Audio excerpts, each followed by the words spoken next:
last lecture, we have discussed about the different solidification curve of alloys.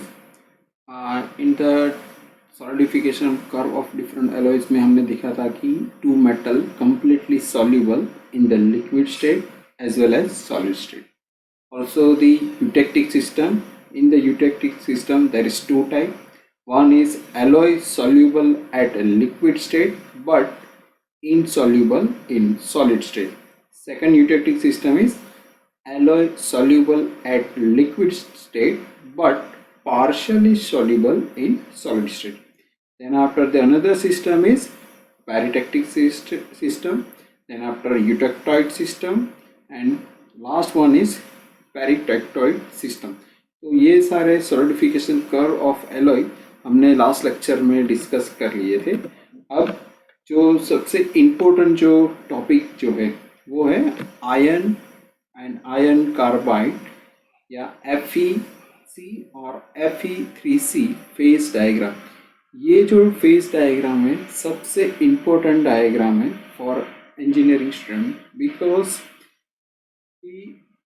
ज़्यादातर जो manufacturing sectors है या जो कुछ हम चीज़ें बनाते हैं जो हम यूज़ कर रहे हैं तो उसके अंदर सबसे ज़्यादा जो हम यूज़ कर रहे हैं वो मटेरियल जो है वो स्टील मटेरियल.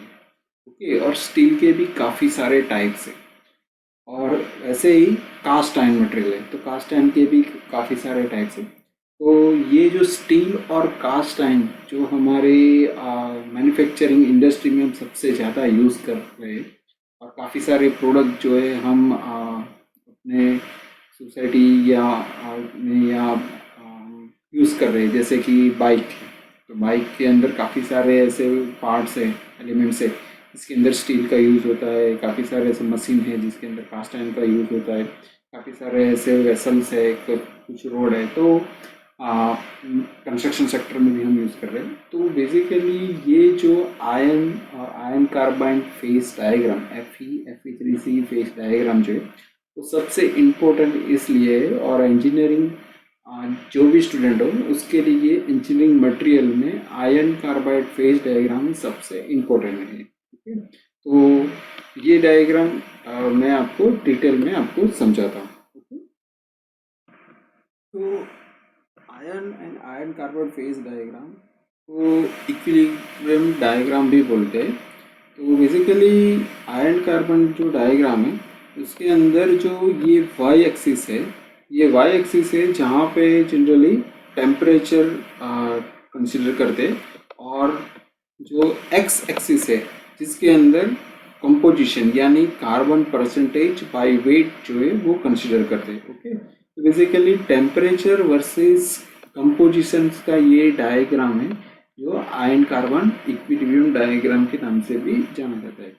तो अभी ये आयन कार्बन जो डायग्राम है जिसके अंदर कौन कौन से कंपोजिशन और कौन से टेम्परेचर पे किस प्रकार का रिएक्शन होगा या इधर वो रिएक्शन जो है यूटेक्टिक टाइप का होगा, पैरिटेटिक टाइप का होगा, यूटेक्टोइड टाइप का होगा. तो और किस प्रकार से सॉलिड में से नए सॉलिड जो फॉर्मेशन होगी कौन सा सॉलिड फॉर्म होगा तो ये हम ये आयन कार्बन डायग्राम में समझेंगे. तो ये एक्स एक्सिस पे जो है composition carbon percentage by weight और वाई एक्सिस पे टेम्परेचर दिखा है. नेक्स्ट है कि ये जो डिफरेंट टेम्परेचर है जहाँ पे ये रिएक्शन टेक प्लेस करेगा तो बेसिकली ये जो टेम्परेचर है जीरो टेम्परेचर, ये जो टेम्परेचर है 727 degree Celsius, then after 912 degree Celsius, then after 1130 degree Celsius, 1493 degree Celsius. तो ये जो टेम्परेचर है जहाँ पे कोई मेटल का कंपोजिशन किस प्रकार से चेंज होगा तो ये बेसिक इम्पोर्टेंट टेम्परेचर जो है वो वाई एक्सिस पे जो है हमने मेंशन कर दिया. एंड ये सारी जो लाइंस है जो टेम्परेचर पे अकर होता है जो फिनोमिना कर रहे हैं तो इसके रिगार्डिंग हमने ये हॉरिजॉन्टल लाइन जो है हम प्लॉट करते हैं. Okay, now next is the composition of carbon. तो डिफरेंट कंपोजिशन जो कार्बन है ये जो आयन कार्बन डायग्राम है जिसके अंदर 0 से लेके ये कार्बन कंपोजिशन 6.7 तक ही अवेलेबल है। उसके बाद जो है बेसिकली वो क्या चीज़ है वो मैं ये डायग्राम के एंड में आपको बताऊंगा। लेकिन यहाँ पे जो कार्बन का कंपोजिशन है ये 0 से स्टार्ट होकर यहाँ 6.7% मैक्सिमम कार्बन कंटेंट जो है या कार्बन का कंपोजिशन जो है वो एक्स एक्सिस में दिखाया है हम लोग। Okay, then after this is the geometry, किस प्रकार से आयन कार्बन डायग्राम का डेवलपमेंट होता है। तो ये जो है बेसिकली डिफरेंट फेस ट्रांसफॉर्मेशन के रिगार्डिंग ये डायग्राम को इस तरह से डेवलप करते हैं, जहाँ पे ये डायग्राम जब भी मेटल का टेम्परेचर जो है यानी कि हायर मेटल टेम्परेचर पे अगर हम हीट सप्लाई करते हैं और उसके बाद उसको सॉलिडिफिकेशन ले या फ्रीजिंग एक्शन जो है करना है, तो उसके रिगार्डिंग इस प्रकार का फॉर्मेशन जो होगा, तो ये फॉर्मेशन जो है बेसिकली यहाँ पे मैं आपको पावर पॉइंट की स्लाइड में मैं आपको दिखा रहा हूँ। तो बेसिकली ये जो स्लाइड है जिसके अंदर मेटल जो है बेसिकली ये 0 से लेके 1493 डिग्री सेल्सियस तक का टेम्परेचर तो है। लेकिन उसके अलावा मेटल जो हम फर्नेस में हीट करते हैं तो अराउंड करीबन जो है 1535 डिग्री सेल्सियस और 1550 डिग्री सेल्सियस, इसी का मैक्सिमम टेम्परेचर रेंज, इस टेम्परेचर के अराउंड जो है मेटल को हीट किया जाता है। जब मेटल को हम हीट सप्लाई करते हैं तो ये कंप्लीटली लिक्विड स्टेट में आ जाता है। ओके, तो यहाँ पे ये जो आयन कार्बन डायग्राम है जिसके अंदर मेटल को अगर हीट सप्लाई करते हैं तो करीबन ये टेम्परेचर रेंज जो है यहाँ तक हम जनरली मेटल को हीटिंग करते हैं। तो बेसिकली ये जो स्टेट है at this temperature the metal is in liquid state. Okay, so this is liquid state. As usual the previous solidification curve मैंने आपको डिस्कस किया था कि ये जो लिक्विड फेज है उसके अंदर से धीरे धीरे जो है वो डिफरेंट सॉलिड का फॉर्मेशन होता है। नाउ ये जो इनिशियली जो लिक्विड स्टेट जो अवेलेबल है, तो यहाँ से फेज ट्रांसफॉर्मेशन जब भी होता है तो बेसिकली यहाँ पे फर्स्ट जो फॉर्मेशन जो होता है अराउंड ये 535 डिग्री सेल्सियस के बाद जो फर्स्ट फॉर्मेशन होता है वो आयन का फॉर्मेशन होता है जिसको हम डेल्टा से डिफाइन करते हैं। तो this is delta iron and the structure is body centre cubic, यानी कि बेसिस स्ट्रक्चर जो है वो डेल्टा का इनिशियली एट दिस टेम्परेचर में फॉर्मेशन होता है। उसके बाद अगर हम ये जो डार्क ब्लू कलर की लाइन जो है तो this is liquidus line. As usual different solidification curve में मैंने आपको बताया था, तो यहाँ पे ये जो लाइन जो है ये हमारी लिक्विडस लाइन है। ओके, तो उसके अबो जो है मेटल जो है वो प्योरली लिक्विड स्टेट में अवेलेबल है। जब ये मेटल का फॉर्मेशन होगा यानी कि लिक्विडस लाइन क्रॉस करके ये जो फॉर्मेशन टेक प्लेस करेगा तो यहाँ पे लिक्विड टू जो है सॉलिड में फॉर्मेशन होगा। तो पर्टिकुलरली यहाँ पे जो फॉर्मेशन हुआ है वो डेल्टा प्लस लिक्विड का फॉर्मेशन पर्टिकुलरली दिस रीजन में टेक प्लेस करेगा। तो this is the formation of delta plus liquid. Also the another formation take place at this liquidus line at the particular this region. So here the gamma plus liquid formation take place. So what is the gamma? Is so gamma means the ion denoted as a austenite structure और basically इसका जो crystalline structure जो है वो face centre cubic structure जो है हमको मिलता है। तो ये जो लिक्विडस लाइन है पर्टिकुलर, ये लिक्विडस लाइन से अगर फेज ट्रांसफॉर्मेशन होता है तो इनिशियली यहाँ पे हमको आयन प्लस लिक्विड का फॉर्मेशन इस रीजन में हमको मिलता है। लेकिन ये लिक्विडस लाइन के बिलो अगर टेम्परेचर जाता है तो यहाँ पे जो है हमको ऑस्टेनाइट प्लस लिक्विड का स्ट्रक्चर जो है हमको मिल रहा है। ओके, सो ये किस प्रकार का रिएक्शन है वो ऑलरेडी हमने सॉलिडिफिकेशन कर्व में डिस्कस कर लिया था। नेक्स्ट फॉर्मेशन जो यहाँ पे टेक प्लेस करता है तो बेसिकली ये जो लिक्विडस लाइन है उसके बिलो जो यहाँ पे जो टेक प्लेस करेगा वो Fe3C प्लस लिक्विड। तो बेसिकली Fe3C मीन्स की सीमेंटाइट स्ट्रक्चर। तो ये जो लिक्विडस लाइन क्रॉस करके मेटल जब सॉलिडिफिकेशन यहाँ पे आता है तो यहाँ पे सीमेंटाइट स्ट्रक्चर मिलता है। तो बेसिकली ये जो लिक्विडस लाइन है यहाँ पे, ये लिक्विडस लाइन क्रॉस करके फर्स्ट जो फॉर्मेशन जो यहाँ पे होता है वो आयन प्लस लिक्विड का स्ट्रक्चर ये पर्टिकुलरली दिस रीजन में अवेलेबल है। फर्दर वो टेम्परेचर कूल डाउन होगा तो यहाँ पे हमको आयन स्ट्रक्चर वो और purely body centre cubic structure जो है वो हमको मिलेगा। लेकिन यही लिक्विडस लाइन के बिलो पर्टिकुलरली दिस रीजन में अगर फॉर्मेशन होता है तो यहाँ पे हमको ऑस्टेनेट प्लस लिक्विड का स्ट्रक्चर मिलता है। सेम वे ये जो लिक्विडस लाइन है उसके बिलो अगर मेटल अगर कूल डाउन करते तो यहाँ पे हमको सीमेंटाइट प्लस लिक्विड का स्ट्रक्चर जो है यहाँ पे हमको मिलता है। तो ये लिक्विड टू डिफरेंट सॉलिड के अंदर जो फॉर्मेशन मिलता है वो हमको यहाँ पे मिलता है। नेक्स्ट इज यहाँ पे अगर फर्दर अगर टेम्परेचर हम कूल डाउन कर दें तो प्योरली ये रीजन, ये येलो कलर का जो रीजन है यहाँ पे तो हमको pure ion of ion the crystal structure is body centre cubic जो है हमको मिल जाता है। लेकिन ये जो पर्टिकुलरली एरिया जो है around the temperature 1493 degree Celsius और उसके बिलो अगर हम जाते हैं तो यहाँ पे हमको जो स्ट्रक्चर जो मिलता है वो आयन प्लस ऑस्टेनाइट स्ट्रक्चर जो है पर्टिकुलरली दिस रीजन में हमको मिलता है। ये जो ऑरेंज कलर का जो एरिया है वो पर्टिकुलरली हमको आयन प्लस ऑस्टेनाइट स्ट्रक्चर जो है हमको मिलता है। तो जैसे जैसे हम मेटल को अगर फर्दर फ्रीजिंग या सॉलिडिफिकेशन रेंज में अगर लेके जाते हैं तो पर्टिकुलर ये जो पॉइंट आपको दिख रहा है, ये जो पर्टिकुलर ये जो पॉइंट है उसको हम पेरिटेक्टिक पॉइंट्स बोलेंगे। तो पेरिटेक्टिक पॉइंट जो है ऑलरेडी मैंने आपको लेक्चर में प्रीवियस लेक्चर में आपको बताया था कि पेरिटेक्टिक पॉइंट जो है या पेरिटेक्टिक सिस्टम या पेरिटेक्टिक जो रिएक्शन है उसके अंदर लिक्विड में से फर्स्ट सॉलिड और उस सॉलिड में से न्यू सॉलिड का फॉर्मेशन होगा या न्यू सॉलिड टू जो है फॉर्मेशन होगा। तो उसके रिगार्डिंग मैंने आपको बताया था कि जहाँ पे ए एम और बी एन टर्म हमने यूज किए थे, यानी कि एम और एन जो है वो number of atoms present in this compound.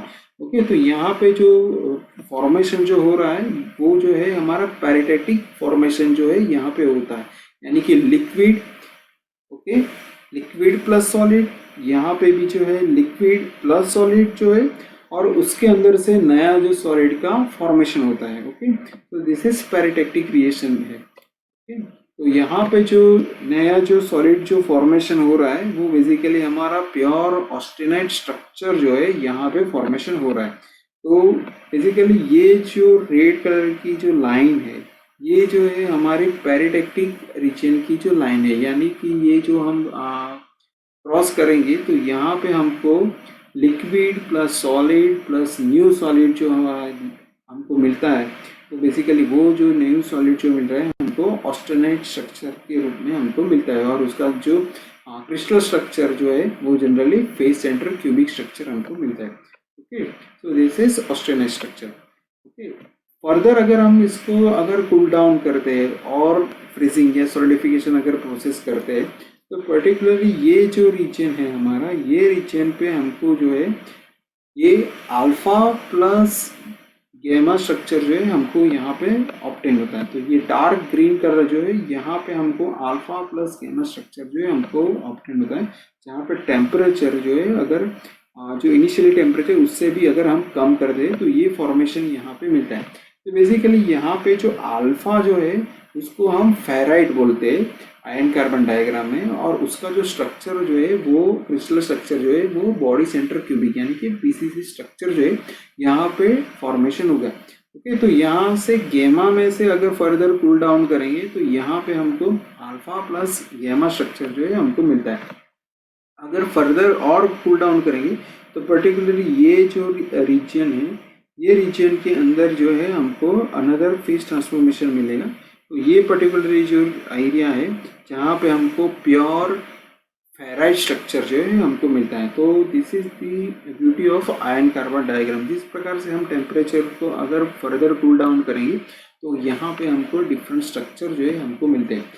Next is कि अगर हम ये जो लाइन है यानी कि यहाँ से लिक्विडस लाइन है, यहाँ से अगर फर्दर कूल डाउन करेंगे तो यहाँ पे जो हमको स्ट्रक्चर जो ये मिलेगा ये ऑस्टेनाइट स्ट्रक्चर है और Fe3C यानी कि सीमेंटाइट स्ट्रक्चर है। तो ये दोनों का कंपोजिशन जो है उसकी मदद से अगर हमको नया जो स्ट्रक्चर मिलता है उसको हम लेडी ब्यूराइट स्ट्रक्चर बोलते हैं। ओके, तो ये जो है formation particularly eutectic point region में हमको मिलता है।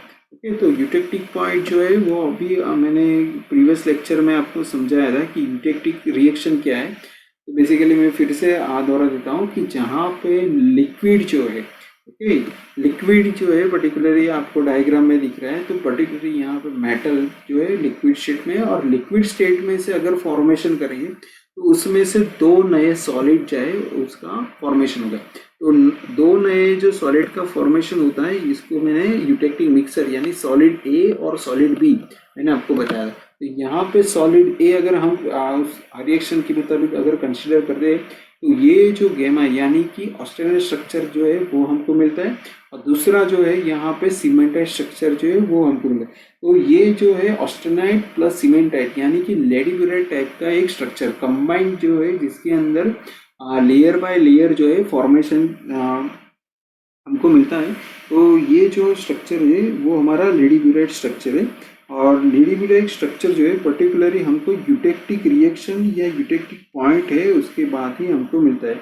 और उसके अंदर जो परसेंटेज ऑफ कार्बन या कंपोजिशन अगर हम बोलेंगे तो ये कार्बन परसेंटेज जो है यहाँ पे पर्टिकुलरली यूटेक्टिक जो पॉइंट है यहाँ पे अगर हमको मिलता है वो 4.3% कार्बन जो है जो ये हमको मिलता है, और उसका जो टेम्परेचर है वो करीबन 1130 डिग्री सेल्सियस जो है उसका टेम्परेचर रहेगा।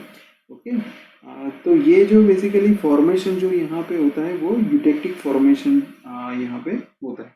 नेक्स्ट इज ये जो यूटेक्टिक रिएक्शन है फर्दर अगर टेम्परेचर अगर हम कूल डाउन कर दें तो यहाँ पे जो हमको ऑस्टेनाइट प्लस सीमेंटाइट स्ट्रक्चर मिलता है और उसका फर्दर फॉर्मेशन होके लेडीब्यूराइट स्ट्रक्चर यहाँ पे मिलता है। लेकिन अगर टेम्परेचर फिर भी हम कम करते तो उसकी वजह से हमको यहाँ पे जो alpha plus Fe3C equal to pearlite structure मिलता है। तो basically what is alpha?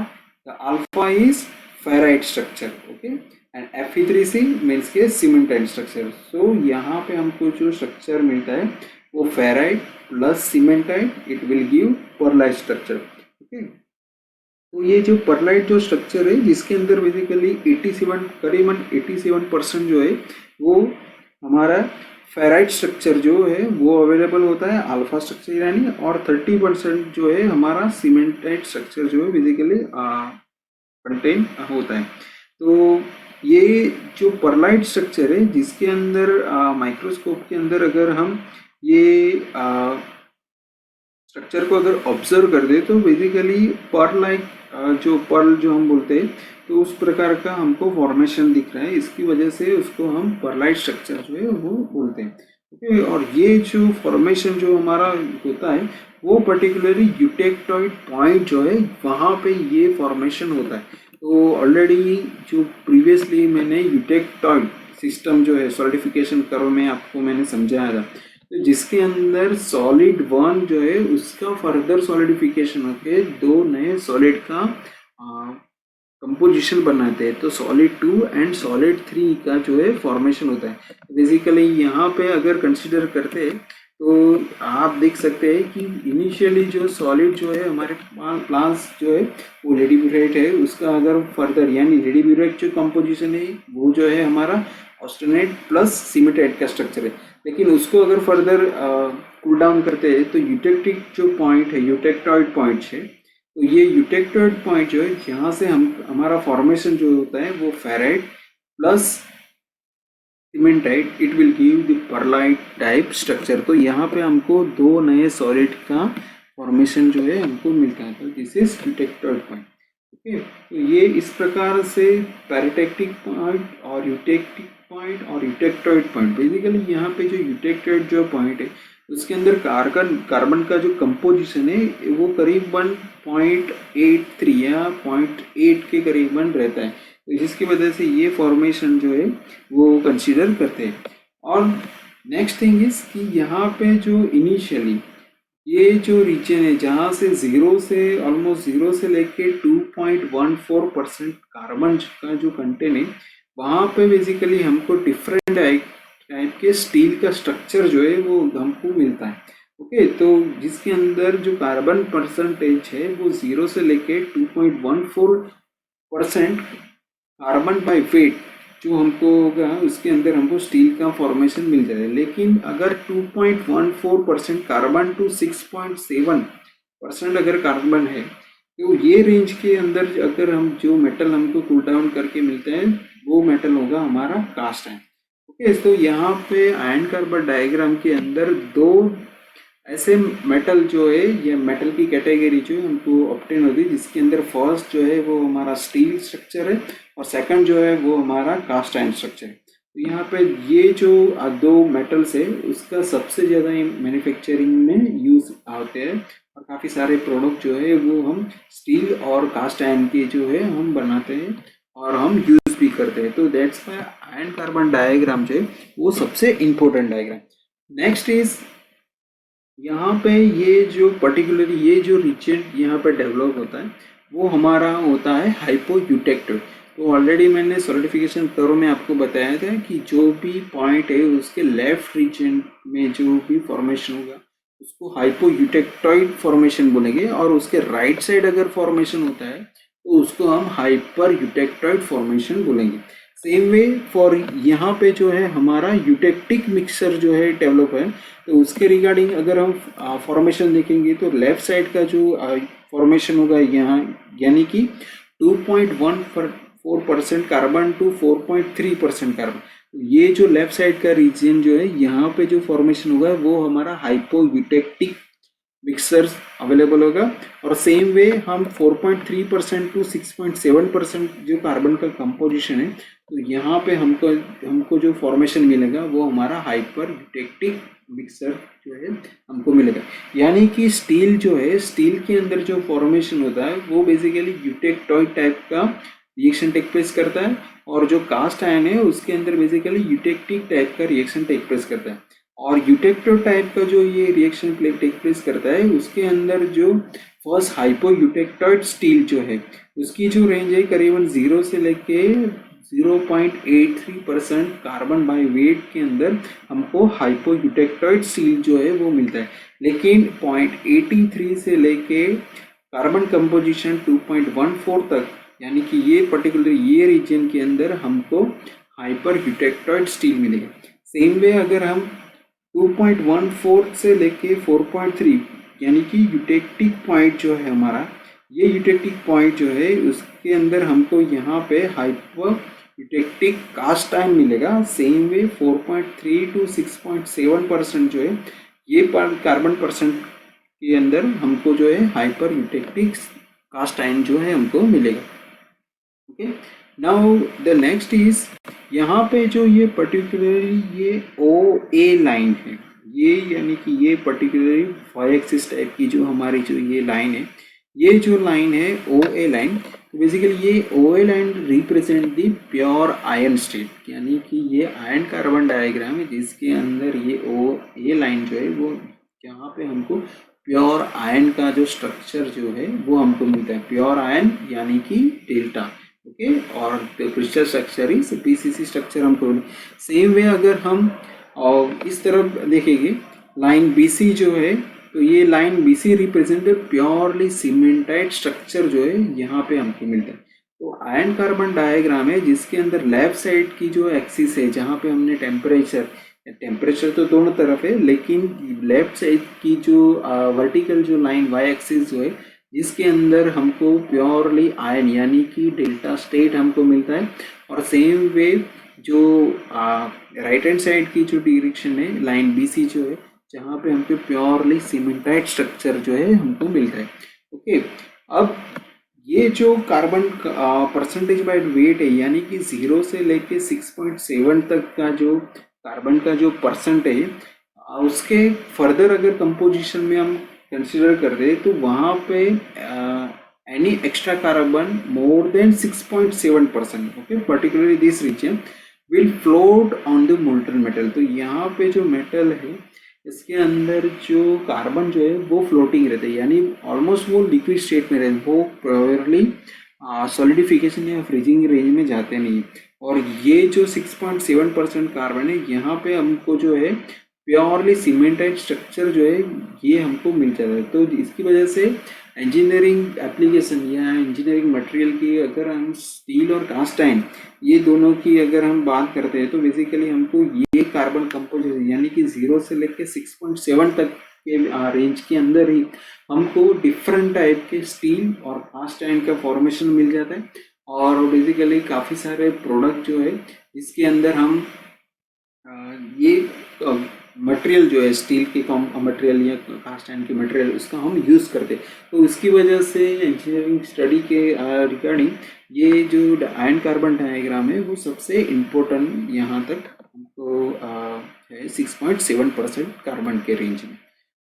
Now the different phases in ion carbon diagram के अंदर जो हमको मिलते हैं बेसिकली ये जो अल्फा यानी कि फेराइट जो solidification of carbon in body centre cubic structure, तो बेसिकली ये जो है stable of iron at room temperature है।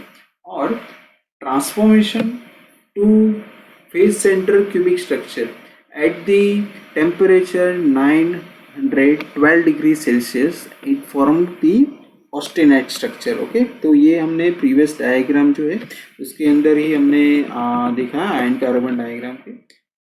तो यहाँ पे फेज का जो ट्रांसफॉर्मेशन होता है करीबन ये टेम्परेचर पे होता है। सेम वे ऑस्टेनाइट जो स्ट्रक्चर है जहाँ पे सॉलिड सॉल्यूशन ये फॉर्म हो जाता है और जो बेसिकली स्ट्रक्चर जो है वो face centre cubic iron structure है। और ये स्ट्रक्चर जो है उसके अंदर body centre cubic delta ferrite करीबन 1395 डिग्री सेल्सियस पे ये फॉर्मेशन डेल्टा का आ जाता है। और ये जो टेम्परेचर है इट मीन्स के 727 डिग्री सेल्सियस जो टेम्परेचर यानी कि यूटेक्टिक टेम्परेचर उसके बिलो अगर जानते हैं या रैपिडली अगर कूल करते हैं तो ही ये जो है फॉर्मेशन जो है वो टेक प्लेस करता है। तो यानी कि इस टेम्परेचर के अगर बिलो जाएंगे तो वो नॉट स्टेबल कंडीशन में रहेगा। Okay, also the further is the delta ferrite structure, यहाँ पे solid solution of carbon in body centre cubic structure. तो यहाँ जो डेल्टा फेराइट जो स्ट्रक्चर है it is stable at 1394 degree Celsius से और उसके अबो अगर हम कंसिडर करेंगे तो वहाँ पे ये जो है वो स्टेबल रहेगा। लेकिन उसका जो मेल्टिंग पॉइंट का जो टेम्परेचर है वो करीबन 1535 डिग्री सेल्सियस जो है वहाँ पे वो ये पर्टिकुलरली मोल्टन स्टेट में जो है वो रहेगा। सेम वे Fe3C यानी कि आयरन कार्बाइड और सीमेंटाइट स्ट्रक्चर जो हम बोलते हैं, तो सीमेंटाइट जो स्ट्रक्चर है जिसके अंदर जो intermetallic compound is metastable at room temperature, it decompose very slowly within several year into alpha. Okay, within the several year into alpha and Fe यानी कि आयन एंड कार्बन यानी कि graphite purely at 650 to 700 degree Celsius में इस प्रकार का formation होगा। Okay, तो ये डिफरेंट टाइप का जो फेज है आयन कार्बन के अंदर अल्फा जो है, गैमा है, डेल्टा स्ट्रक्चर है, आयन कार्बन या सीमेंटाइट स्ट्रक्चर जो है, तो ये कौन से टेम्परेचर पे फॉर्मेशन होते हैं, कौन सा रिएक्शन आइदर पैरेटेक्टिक यूटेक्टिक और यूटेक्टोइड रिएक्शन टेक प्लेस करते हैं जिसकी वजह से डिफरेंट जो है मेटल का स्ट्रक्चर जो है उसका फॉर्मेशन होता है। तो ये phase in Fe3C phase diagram है।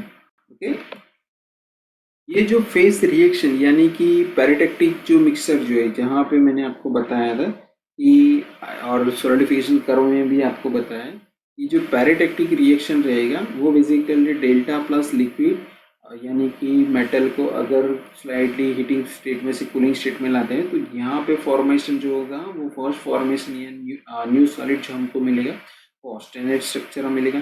सेम वे अगर यूटेक्टिक रिएक्शन या यूटेक्टिक मिक्सर जो हमको मिलेगा जिसके अंदर लिक्विड जो है लिक्विड का फर्दर कूल डाउन करेंगे तो हमको ऑस्टेनाइट प्लस सीमेंटाइट स्ट्रक्चर यानी कि लेडी ब्यूरेट टाइप का जो स्ट्रक्चर जो मिलेगा।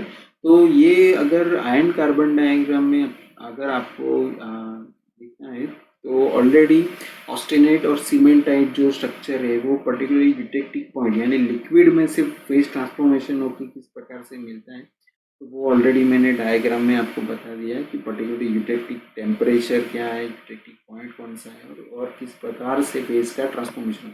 सेम वे यूटेक्टेड पॉइंट या यूटेक्टेड पॉइंट के पास जो रिएक्शन मिक्सर हमको मिलेगा, तो बेसिकली यहाँ पे ऑस्टेनाइट जो है वन ऑफ द सॉलिड, और उसका अगर हम फर्दर कूल डाउन करेंगे तो यहाँ पे फेराइट प्लस सीमेंटाइट, तो ये फॉर्मेशन जो होगा वो हमारा परलाइट का फॉर्मेशन का।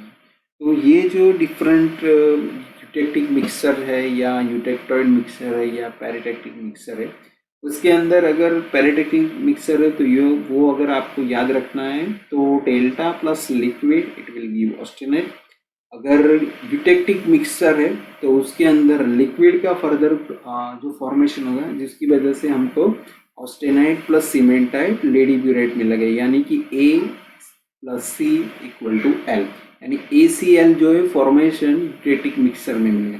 सेम वे अगर यूटेक्टॉइड रिएक्शन के अगर हम बात करते हैं जहाँ पे ऑस्टेनाइट का फर्दर कूल डाउन कर दे तो हमको ferrite plus cementite equal to pearlite जो है स्ट्रक्चर बेसिकली हमको मिल गया, यानी कि परलाइट के अंदर फेराइट और सीमेंटाइट दोनों अवेलेबल हो सकते हैं, लेडीब्यूराइट के अंदर भी ऑस्टेनाइट और सीमेंटाइट दोनों अवेलेबल हो सकते हैं, या लेयर बाय लेयर भी वो अवेलेबल हो सकते हैं। तो यहाँ पे यूटेक्टॉइड जो रिएक्शन है उसको याद रखने के लिए FCP आप याद रखोगे, यानी F यानी कि फेराइट, C माने कि सीमेंटाइट, P माने कि परलाइट। यहाँ पे ACl यानी कि A मीन्स की austenite, C means cementite and L means लेडीब्यूरेट।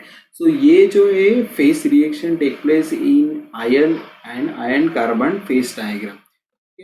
और ये जो आयरन कार्बन फेस डायग्राम है जिसके अंदर कुछ एप्लीकेशन जो है वो भी इन्वॉल्व रहती है।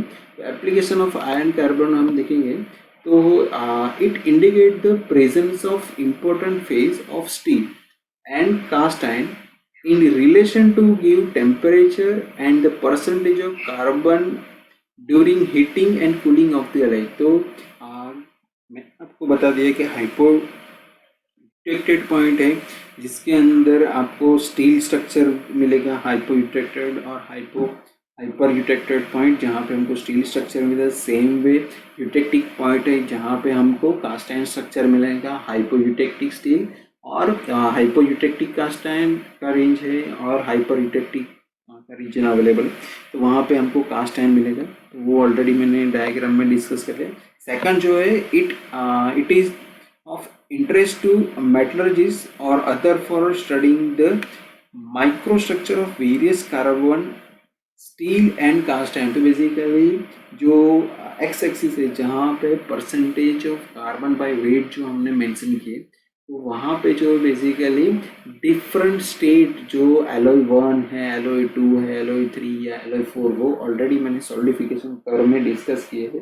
तो उस प्रकार से आपको किस प्रकार का फॉर्मेशन मिलता है या by using a phase rule, तो वो भी ऑलरेडी डिस्कस मैं कर चुका हूँ।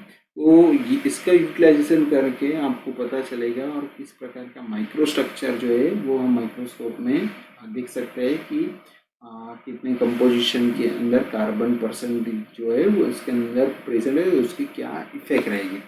थर्ड जो है it also find extensive application in understanding various process of heat treatment. अगर हम वही मेटल को अगर फर्दर अगर हम हीट करते हैं और कूलिंग करते हैं, यानी कि रैपिडली कूलिंग करते हैं या कंट्रोल एटमोसफियर में कूलिंग कर रहे हैं, तो क्या इफेक्ट रहेगी और कौन से प्रकार के स्ट्रक्चर का फॉर्मेशन होगा या कौन से प्रकार के मेटल का रिएक्शन टेक प्लेस करेगा, यानी कि यूटेक्टिक या यूटेक्टॉइड या पैराटैक्टिक रिएक्शन टेक प्लेस करेगा और फॉर्मेशन होगा, वो हमको मालूम चलता है। और fourth is with the help of time, temperature and transformation curve, इसको जो है वो ट्रिपल टी कर्व भी बोलते हैं।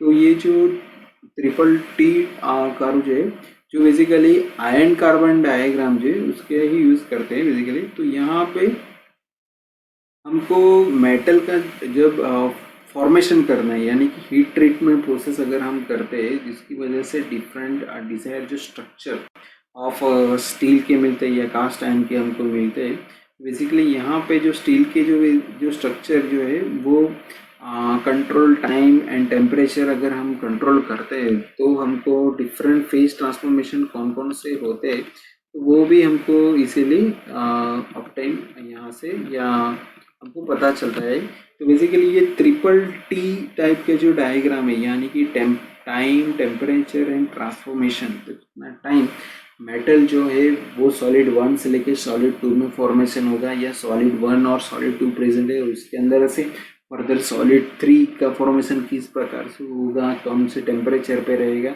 और इनिशियली या पार्शियली अगर डिस्ट्रीब्यूशन या फॉर्मेशन होता है तो कितना मेटल का जो है थर्ड जो सॉलिड है उसके अंदर फॉर्मेशन है, वो भी हम आयन कार्बन डायग्राम इसकी एक एप्लीकेशन है। Another one is limitation of ion carbon phase diagram. कोई भी फेस डायग्राम है जिसके अंदर कुछ एडवांटेज है तो कुछ उसकी लिमिटेशन भी होती है। वो limitation of ion carbon diagram जो है उसके अंदर it can not help in indicating the relative shape and size of the two or more faces, such as perlite or cemented, when they are simultaneously present in the structure in a particular temperature region।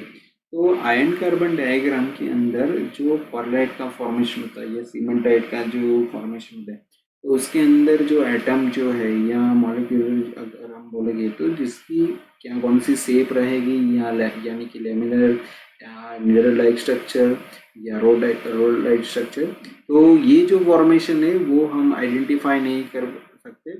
और दूसरी जो चीज़ है कि ये formation यानी number of faces कितने available है, यानी कि डिग्री ऑफ फ्रीडम जो मैंने आपको बताया थे F=0, F=1 और F=2। तो फेस ट्रांसफॉर्मेशन की वजह से किस प्रकार से number of degree of freedom जो है और वो हम अगर आइडेंटिफाई करना है तो वो काफ़ी डिफिकल्ट रहता है आयन कार्बन डायग्राम के अंदर। ओके, तो this is the limitation of ion carbon diagram. Next जो डायग्राम जो है हमारा, वो डायग्राम है हमारा टाइम, टेम्परेचर एंड ट्रांसफॉर्मेशन, जिसको हम ट्रिपल टी डायग्राम भी बोलते हैं। तो ट्रिपल टी माने यानी कि टाइम, टेम्परेचर एंड ट्रांसफॉर्मेशन। ये जो डायग्राम है ट्रिपल टी डायग्राम, ये डायग्राम को आइसोथर्मल डायग्राम के नाम से भी जाना जाता है। ओके, तो ट्रिपल टी और आइसोथर्मल या आइसोथर्मल ट्रांसफॉर्मेशन, ओके, ये नाम जो है ये भी यूज करते हैं ट्रिपल टी डायग्राम को। तो ये आइसोथर्मल ट्रांसफॉर्मेशन या ट्रिपल टी डायग्राम जो है बेसिकली इसके अंदर जो टेम्परेचर और ट्रांसफॉर्मेशन जो है, तो यहाँ पे ऑस्टेनाइट जो मटेरियल जो बनता है उसका फर्दर ट्रांसफॉर्मेशन होता है। यानी कि जो आयन कार्बन डायग्राम के अंदर जो ऑस्टेनाइट मटेरियल हमको मिलता है तो उसका अगर फर्दर ट्रांसफॉर्मेशन जो होता है, जिस तरह से हम टेम्परेचर और डाउनवर्ड फेज में लेके जाते हैं, तो उसके अंदर से परलाइट स्ट्रक्चर मिलता है, बेनाइट स्ट्रक्चर भी मिलता है और मार्टेसाइट स्ट्रक्चर भी मिलता है। तो ये जो ट्रिपल टी डायग्राम या आइसोथर्मल ट्रांसफॉर्मेशन जो डायग्राम है, ये डायग्राम की मदद से ये जो स्टील का जो स्ट्रक्चर है तो वेरियस टेम्परेचर और टाइम जो है उस वहाँ पे किस प्रकार से वो बिहेव करेगा। तो यानी कि अगर हम हीट ट्रीटमेंट प्रोसेस, आपको सर ने समझाया होगा, तो ये जो हीट ट्रीटमेंट प्रोसेस अगर हम स्टील की करते हैं, अगर उसको हम हीटिंग करते हैं और उसके बाद अगर कूल डाउन करते हैं तो डिफरेंट फॉर्मेशन जो है वो टेक प्लेस करेंगे, और किस प्रकार की हार्डनेस की वैल्यू रहेगी या मटेरियल की प्रॉपर्टी जो है किस प्रकार की रहेगी, तो वो भी हम ये ट्रिपल टी या आइसोथर्मल ट्रांसफॉर्मेशन डायग्राम की मदद से समझ सकते हैं। दूसरी चीज़ है कि यहाँ पे जो हम कूलिंग जो कर रहे हैं तो कंट्रोल एटमॉस्फेयर में करना है, किस प्रकार से करेंगे जिसकी मदद से हमको ये मटेरियल प्रॉपर्टी जो है वो हमको ऑब्टेन होगी। तो इसके रिगार्डिंग ये टाइम, टेम्परेचर और ट्रांसफॉर्मेशन डायग्राम जो है वो जरूरी है। तो ये टाइम, टेम्परेचर, ट्रांसफॉर्मेशन डायग्राम है जिसके अंदर बेसिकली ये जो वाई एक्सिस है जहाँ पे टेम्परेचर इंडिकेट करते हैं, और ये जो एक्स एक्सिस है जहाँ पे टाइम, यहाँ पे टाइम जो है वो basically logarithmic time measurement technique जो है बेसिकली हम यूज़ करते हैं। तो ये जो टेम्परेचर वर्सेस टाइम का जो ये डायग्राम, जिसके अंदर ऑस्टेनाइट का अगर हम फॉर्मेशन देखेंगे, इसके अंदर ये जो पर्टिकुलर रीजन है ये हमारी यूटेक्टॉइड टेम्परेचर रीजन है, और ये टेम्परेचर जो है इसके फर्दर अगर हम कूल डाउन करते हैं तो किस प्रकार का फॉर्मेशन, यानी कि यहाँ पे जो ऑस्टेनाइट स्ट्रक्चर जो है अबोव यूटेक्टॉइड जो है उसके ऊपर स्टेबल कंडीशन है, लेकिन जैसे ही ये टेम्परेचर जो है उसके बिलो अगर जाता है तो यहाँ पे ऑस्टेनाइट जो है वो अनस्टेबल फॉर्मेशन में आ जाता है, यानी कि दूसरे सॉलिड का फॉर्मेशन जो है वो शुरू करता है। तो यहाँ अगर हम यहाँ पे देखेंगे तो ये जो पर्टिकुलरली ये जो फॉर्मेशन, ये जो कर्व है, तो ये कर्व के अंदर initially around 675 degree Celsius temperature जो है, जहाँ पे हम कंसिडर करते हैं कि मेटल का यानी कि ऑस्टेनाइट जो सॉलिड है उसका किस प्रकार का फॉर्मेशन जो है वो होगा। तो ये जो पर्टिकुलरली ये जो कर्व है रेड कलर का जो आपको दिख रहा है, तो ये बेसिकली परलाइट का जो फॉर्मेशन होता है, यानी कि ferrite plus cementite pearlite. Okay, तो एफसीपी यानी कि ये परलाइट का अगर फॉर्मेशन देखिए तो यहाँ पे जो ऑस्टेनाइट जो है ये स्टेट से वो फॉर्मेशन स्टार्ट होगा, और करीबन जो है 675 डिग्री सेल्सियस जो टेम्परेचर करीबन यहाँ से ये फॉर्मेशन स्टार्ट होगा। तो this is the beginning curve of pearlite, और यही टेम्परेचर पे आप देखोगे तो यहाँ से percentage of austenite transfer to pearlite, तो ऑस्टेनाइट में से परलाइट किस प्रकार से ट्रांसफर होता है, तो ये धीरे धीरे जो है टेम्परेचर, यही टेम्परेचर पे अगर हम फोकस करेंगे तो एट कांस्टेंट टेम्परेचर यानी कि 675 डिग्री सेल्सियस टेम्परेचर जो है, यही टेम्परेचर पे अगर हम इनिशियली जो है वो ऑस्टेनाइट स्टेट है, तो पर्टिकुलर ये रीजन है जहाँ पे ट्रांसफॉर्मेशन बिगिन हो रहा है। ओके, फ्रॉम ऑस्टेनाइट के लिए, ऑस्टेनाइट में से परलाइट बनने के लिए, तो ये this is the starting point. और ये 675 डिग्री यानी कि ये 50% जो है ऑस्टेनाइट में से परलाइट का ट्रांसफॉर्मेशन होता है। तो this is the 50% completion curve from austenite to pearlite में अगर हम कंसिडर करते हैं। और lastly this is the 100% pearlite formation take place या ट्रांसफॉर्मेशन एंड। सो ये कर्व पे अगर फोकस करेंगे तो ये पर्टिकुलर ग्रीन कलर की जो लाइन जो है वो completion curve of 100% pearlite structure. तो ये जो पर्टिकुलरली पॉइंट जो है जहाँ पे ऑस्टेनाइट से परलाइट में जो है ट्रांसफॉर्मेशन कम्प्लीटली हो चुका है एट कांस्टेंट टेम्परेचर, यानी कि यहाँ पे टेम्परेचर जो है वो 675 डिग्री सेल्सियस जो टेम्परेचर है वो यहाँ पे है। तो बेसिकली ये जो है कांस्टेंट टेम्परेचर यानी कि isothermal transformation from austenite to pearlite structure. तो ये बेसिकली इस प्रकार से ऑस्टेनाइट से परलाइट में ये ट्रांसफॉर्मेशन होता है। अब जो ये ट्रांसफॉर्मेशन होता है तो यहाँ पे ये जो यूटेक्टॉइड आयन कार्बन डायग्राम जो मैंने आपको बताया था, तो यूटेक्टॉइड टेम्परेचर है यानी कि यहाँ पे जो है एज यूजुअल ऑस्टेनाइट जो है स्टेबल कंडीशन में, लेकिन ये रीजन से बिलो जाते हैं तो ऑस्टेनाइट अनस्टेबल कंडीशन में, प्रीवियस स्लाइड में हमने देखा।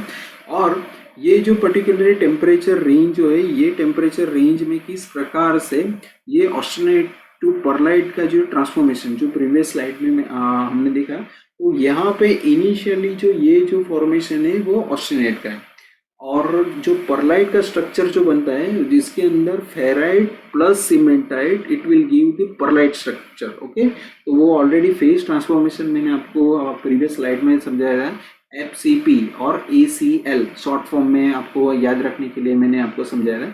तो यहाँ पे जो है परलाइट जो स्ट्रक्चर यानी कि ऑस्टेनाइट में से जो परलाइट का स्ट्रक्चर का ट्रांसफॉर्मेशन होता है, तो दिस इज गामा यानी कि austenite structure. This red colour indicate, okay, this is red यानी कि this is lamellar type structure जो है उसका फॉर्मेशन होता है। तो ये पर्टिकुलर पॉइंट C से D का जो ट्रांसफॉर्मेशन होता है पर्टिकुलर टेम्परेचर पे, यानी कि आइसोथर्मल फेज ट्रांसफॉर्मेशन जो होता है, तो पर्टिकुलरली यहाँ पे ऑस्टेनाइट में से फेराइट और सीमेंटाइट स्ट्रक्चर जो है उसके लेयर बाय लेयर जो है ट्रांसफॉर्मेशन होता है। जैसे ये टेम्परेचर पर्टिकुलरली यानी कि यही टेम्परेचर पे ये जो पर्टिकुलरली पॉइंट यानी कि ट्रांसफॉर्मेशन एंड होता है पर्टिकुलरली पॉइंट D, तो फाइनली जो है परलाइट स्ट्रक्चर जो है वो फॉर्मेशन हो जाता है, यानी कि जिसके अंदर फेराइट और सीमेंटाइट दोनों स्ट्रक्चर जो है वो अवेलेबल है। तो इस प्रकार से फॉर्मेशन जो होता है, तो this is the lady pearlite formation. Okay, so this is the formation from austenite to perlite. The next is the triple T diagram from iron carbon alloy of heterotic composition. तो ये जो ion carbon diagram यानी कि austenite से जो formation हो के pearlite जो स्ट्रक्चर जो यहाँ पे बनता है, लेकिन उसके अलावा भी काफ़ी सारे जो स्ट्रक्चर या का है जो वो फॉर्मेशन भी होता है. तो पर्टिकुलरली जो स्टील के अंदर ये फॉर्मेशन होता है, तो इनिशियली मैंने आपको समझा दिया कि यहाँ पे ऑस्टेनाइट से धीरे धीरे फेराइट से सीमेंटाइट और फाइनली परलाइट का जो है फॉर्मेशन होता है. तो दिस इज ऑस्टेनाइट स्ट्रक्चर और दिस इज पी मीन्स की perlite structure. This is austenite stable condition. Here austenite is unstable condition. This is the isothermal temperature 727 degrees Celsius. This is the eutectoid temperature. Okay, and ये जो reason है, particularly ये जो reason है जहाँ पे transformation occur होता है from austenite to pearlite transformation. Okay, अब ये जो कर्व जो है, ये कर्व के अंदर पर्टिकुलरली ये जो फेज ट्रांसफॉर्मेशन फ्रॉम यहाँ से शुरू होके ये पर्टिकुलरली ये एंड पॉइंट यानी कि कर्व का जो नोज पॉइंट जो है वहाँ तक आता है. उसके बाद अगर हम फर्दर टेम्परेचर जो है वो डाउन करते हैं, तो तब जब टेम्परेचर डाउन करते हैं तो उसकी वजह से यहाँ पे जो ऑस्टेनाइट यानी कि अनस्टेबल फॉर्मेशन है उसका अगर इसी तरह से कांस्टेंट टेम्परेचर पे अगर फेज ट्रांसफॉर्मेशन करते हैं तो यहाँ पे हमको बीम यानी कि बेनाइट स्ट्रक्चर जो है वो हमको मिलता है. तो बेसिकली ये जो बेनाइट का भी ट्रांसफॉर्मेशन है, तो पर्टिकुलरली ये जो ट्रांसफॉर्मेशन है फ्रॉम ऑस्टेनाइट टू बेनाइट का ट्रांसफॉर्मेशन, तो ये जो है कंट्रोल टेम्परेचर कंडीशन में हमको इस प्रकार का फेज ट्रांसफॉर्मेशन जो है हमको ऑब्टेन होता है. तो ये जो कर्व बेसिकली है ये ट्रिपल टी डायग्राम या आइसोथर्मल डायग्राम, तो ये जो बेसिकली जो डायग्राम है वो हम कांस्टेंट टेम्परेचर पे स्टडी करते हैं.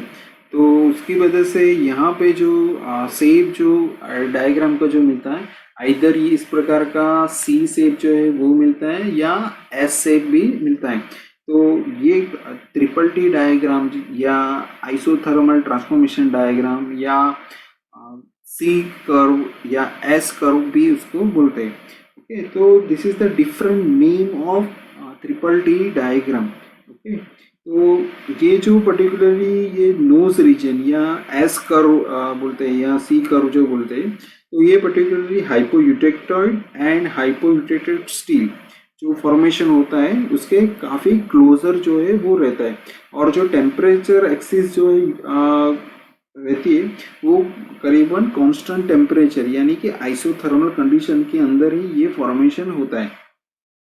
और दूसरी एक चीज़ है कि ये जो ट्रांसफॉर्मेशन जो होता है कि फ्रॉम ऑस्टेनाइट से लेकर ये बेनाइट के अंदर जो ट्रांसफॉर्मेशन होता है, तो ये जो ट्रांसफॉर्मेशन बेसिकली होता है वो फास्टर कूलिंग रेट में होता है. यानी कि टेम्परेचर यहाँ से जो टेम्परेचर की इफेक्ट जो है वो कांस्टेंट रहेगी, लेकिन जो कूलिंग जो है वो काफ़ी फास्ट होता है, जिसकी वजह से फॉर्मेशन जो है वो मार्टेसाइट ट्रांसफॉर्मेशन भी बनता है. तो ये डिफरेंट तरीके की फॉर्मेशन है जिसकी वजह से डिफरेंट फॉर्मेशन जो है वो फॉर्म होते हैं फ्रॉम ऑस्टेनाइट की अंदर से.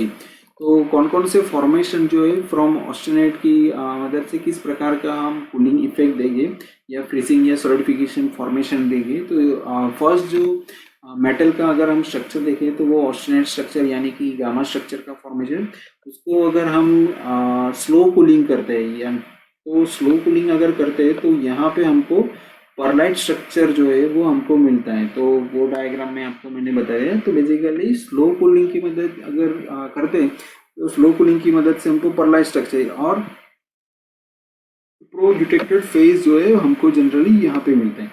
लेकिन ऑस्टेनाइट का अगर मॉडरेट कूलिंग अगर करते हैं तो यहाँ पे जो हमको स्ट्रक्चर जो मिलता है वो बेनाइट स्ट्रक्चर, जो प्रीवियस स्लाइड में मैंने आपको बताया. अगर ऑस्टेनाइट का फर्दर अगर हम रैपिड क्वेंचिंग यानी कि रैपिड कूलिंग करते हैं, यानी यहाँ पे जो क्वेंचिंग जो है तो डिफरेंट क्वेंचिंग मीडिया जो हम यूज़ करते हैं, इसके अंदर air as a quenching media, water as a quenching media, water plus salt as a quenching media, oil as a quenching media. So यहाँ पे डिफरेंट टाइप के क्वेंचिंग मीडिया यूज़ करते हैं, जिसके अंदर ऑस्टेनाइट का जो टेम्परेचर वो सडनली जो है वो यानी कि फास्टर रेट में अगर हम उसको कूल डाउन करेंगे तो यहाँ पे हमको जो है वो मार्टेनसाइट फॉर्मेशन मिलेगा। यानी कि फास्टर रेट में अगर कूल डाउन करते हैं तो यही टेम्परेचर यानी 625 डिग्री सेल्सियस ये या हमारे पास अगर टेम्परेचर कंसिडर करते हैं कोई भी, तो यही टेम्परेचर में अगर सडनली अगर हम ऑयल का जो क्वेंचिंग मीडिया उसके अंदर डालेंगे तो भी फॉर्मेशन होता है या वाटर के अंदर, लेकिन डिफरेंट प्रॉपर्टी जो है हमको वहाँ पे ऑब्टेन होती है। और मार्टेनसाइट जो है उसको अगर फर्दर हम रीहीट करते हैं, स्लाइडली अगर हम हीटिंग करते हैं और उसके बाद अगर हमको जो फॉर्मेशन जो मिलता है तो वो जो फॉर्मेशन मिलता है हमको टेम्पर्ड मार्टेनसाइट का स्ट्रक्चर मिलता है। तो बेसिकली जो ऑस्टेनाइट है उसके अंदर से ही अगर स्लो कूलिंग करते हैं तो हमको परलाइट स्ट्रक्चर मिलता है, अगर मॉडरेट कूलिंग करते हैं तो हमको बाइनाइट स्ट्रक्चर मिलता है, और अगर रैपिडली अगर हम उसको कूलिंग करते हैं या क्वेंचिंग करते हैं तो हमको मार्टेनसाइट स्ट्रक्चर मिलता है। यही मार्टेनसाइट को अगर हम हीट सप्लाई करते हैं तो स्लाइडली अगर टेम्परेचर बढ़ाते हैं और उसके बाद उसको अगर कूल करते हैं तो हमको टेम्पर मार्टेनसाइट जो स्ट्रक्चर है वो हमको मिलता है। तो ये जो डिफरेंट टाइप के जो हमको स्ट्रक्चर मिलते हैं, तो बेसिकली अगर स्टील के अंदर कोई मटेरियल जो है जिसकी अगर हमको हार्डनेस की वैल्यू बढ़ानी है या कितनी हमको चाहिए या जो एप्लीकेशन रिक्वायरमेंट है उस प्रकार से हमको ये डिफरेंट क्वेंचिंग मीडिया या कूलिंग मेथडोलॉजी है, या स्लो कूलिंग है या मॉडरेट कूलिंग है या अगर रैपिड क्वेंचिंग मीडिया जो है हम यूज़ कर सकते हैं। तो that's why this triple T diagram, time temperature transformation diagram, या फिर आइसोथर्मल ट्रांसफॉर्मेशन डायग्राम, या फिर सी कर्व या एस कर्व फॉर मटेरियल वो जरूरी है, जिसकी वजह से हमको डिफरेंट फेज ट्रांसफॉर्मेशन परलाइट, बाइनाइट और मार्टेनसाइट मिलते हैं। यहाँ पे जो परलाइट का जो basically structure by slow cooling में अगर हम करते हैं तो परलाइट का जो स्ट्रक्चर जो मिलता है वो कंपेरेटिवली सॉफ्ट स्ट्रक्चर हमको मिलता है, लेकिन जो बाइनाइट यानी कि मॉडरेट कूलिंग जो अगर करते हैं तो हमको मीडियम हार्ड टाइप का जो स्टील का स्ट्रक्चर मिलता है। और जो रैपिडली अगर कूलिंग करते हैं तो जो हमको मार्टेनसाइट का जो स्ट्रक्चर जो मिलता है वो कंपेरेटिवली हार्ड स्ट्रक्चर मिलता है। ओके, सो इस प्रकार से हम इस टेम्परेचर को किस प्रकार से डिक्रीज करते हैं और कैसे हम हार्डनेस की वैल्यू जो स्टील के अंदर ऑब्टेन होती है, अगर यही वैल्यू है उसको बढ़ाना है तो किस प्रकार से अगर हम रीहीट करते हैं और टेम्पर मार्टेनसाइट का स्ट्रक्चर हम फॉर्मेशन भी कर सकते हैं। सो ये टेम्परेचर ट्रांसफॉर्मेशन जो डायग्राम है वो इस प्रकार से सबसे इम्पोर्टेंट है। Okay, so this is the triple T or isothermal transformation diagram.